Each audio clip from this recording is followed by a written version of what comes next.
कंचा का गुरे देखो धौल धर्म दया का पूत संतोष था गेता केता तेता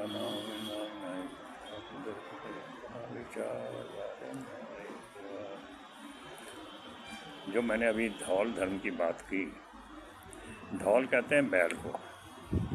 ये एक हमारी भावना है, हमारे विचार हैं। बुजुर्गों ने कहते हैं कि ये धरती जो है एक बैल के सींगों पर टिकी हुई है, और जब वो बैल एक सींग से दूसरे सींग पर धरती के भार को ट्रांसफ़र करता है तो हलचल होती है, भूकंप आता है, भूचाल आता है, अर्थक्वेक आता है, अगर वो झटका जोर का हो तो।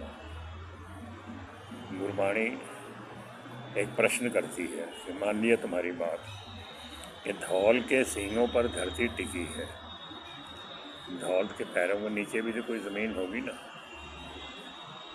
धौल के सींगों पर ऊपर की ज़मीन है तो पैर कहाँ टिके, हवा में तो नहीं होंगे इतना बोझा लेकर के। तब गुरबाणी कहती है धौल धर्म दया का पूत।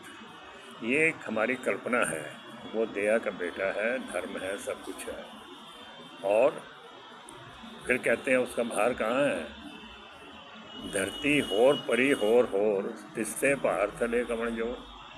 उसके पैरों के नीचे की धरती भी किसी धरती पर टिकी है, उसके नीचे की धरती भी टिकी है। पता नहीं लख आकाश आकाश ही जो एक हमें दिखाई दे रहा है। कई आकाश हैं, लख पाताल भी बड़े हैं, लाखों हैं जहाँ तक हम पहुँच नहीं सकते। और इन सब का एक ही पंक्ति में गुरु महाराज ने जवाब दिया है, क्यों इस पर बहस करते हो, क्यों तर्क वितर्क करते हो, क्यों खामखा बातें करते हो, क्यों अलग अलग तरीके से समझाने की कोशिश करते हो। कोई कुछ बताता है, कोई कुछ बताता है, कोई ब्राह्मण किसी तरीके से बताएगा, कोई पंडित किसी तरीके से, कोई ग्रंथी जी किसी तरीके से, कोई पादरी किसी तरीके से, कोई मौलवी अपने तरीके से। लेकिन सच्चाई यही है, क्या कुदरत कवण कहाँ विचार,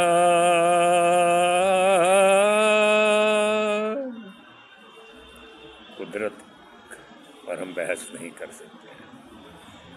वार या न जामा एको वार, कितनी बार कुर्बान हो जाओ, कुदरत की व्याख्या करो अपने तरीके से, लेकिन किसी नतीजे पर नहीं पहुँचोगे।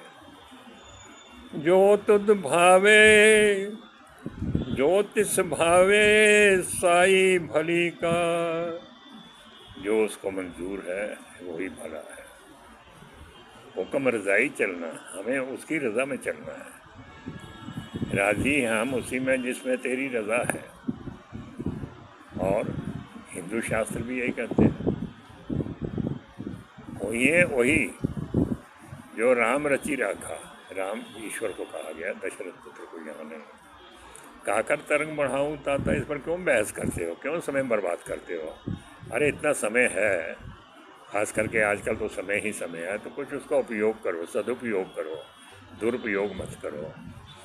कुदरत कवण कहाँ विचार, वार्या न जावा एको बार, जो तिस भावे साई भली कार, तू सदा सलामत निरंकार। ईश्वर तू सदा है, हमेशा है, सलामत है, रहेगा।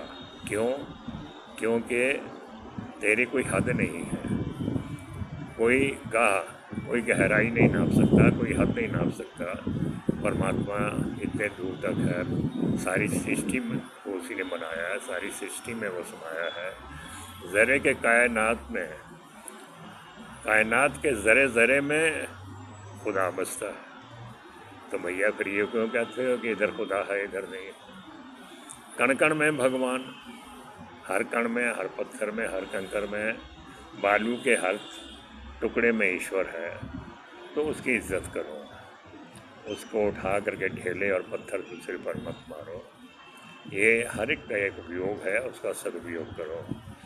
बालू बड़ा पवित्र होता है गंगा का, लेकिन गंगा के बालू से मकान में सीमेंट डाल के जोड़ नहीं लगाए जाते, वो भर्ती करने के लिए काम आता है। उसके लिए पटना में सोन नदी का बालू मंगाना पड़ता है, उसी तरह से हर जगह पर रहता है। इतना बारीक बालू होता है और उसकी वो कोई पकड़ नहीं होती कि आप गड्ढों को भर लीजिए, उस पर फिर आप दीवारें बनाइए, आप बनाइए।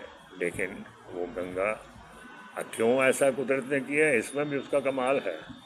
अरे भैया, महल भी बना लोगे ना तो मेरी छाती पर ही बनाओगे ना, मेरे बालू पर ही भर्ती को करके बनाओगे ना। इसलिए हर चीज़ की गहराई में जाने की कोशिश कीजिए, बड़ा आनंद आएगा। ऊपर ऊपर समुद्र किनारे बैठ गए, अरे अरे देखो घोंगे आगे, घोंगे आगे, लहरों के साथ घोंगे किनारे पे आते हैं, मोती नहीं आते हैं। जिन खोजा तिन पाया, गहरे पानी बैठ। अगर हीरे चाहिए, मोती चाहिए तो पानी समुद्र की गहराई में जाना पड़ेगा।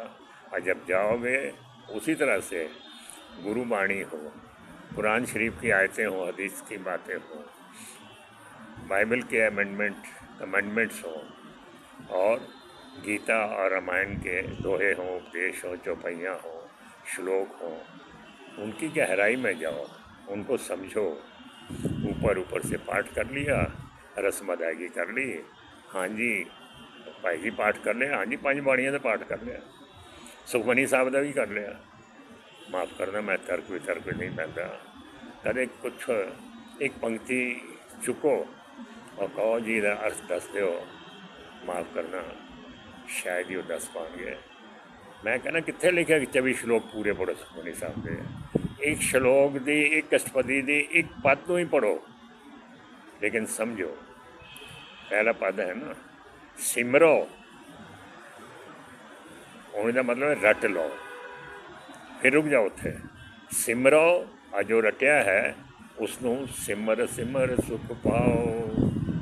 पहले उस चीज़ को कंठस्थ कर लो, अपने अंदर वसा लो, और फिर उसे नू सिमर सिमर सुख पाओ। ये नहीं रैपिड रीडिंग ना करो जो असी स्कूलों में पढ़ते सी, उसे पढ़ी जाओ पढ़ी जाओ पढ़ी जाओ, मतलब समझ आए या ना आए। चलो, वाहिगुरू जी का खालसा, वाहिगुरू जी की फतेह। वाहिगुरू तुहारा दिन मेहर भरिया रखे, परिवार सुख शांति होए, देश में सुख शांति होए, विश्व में सुख शांति होए, यही कामना करना हाँ।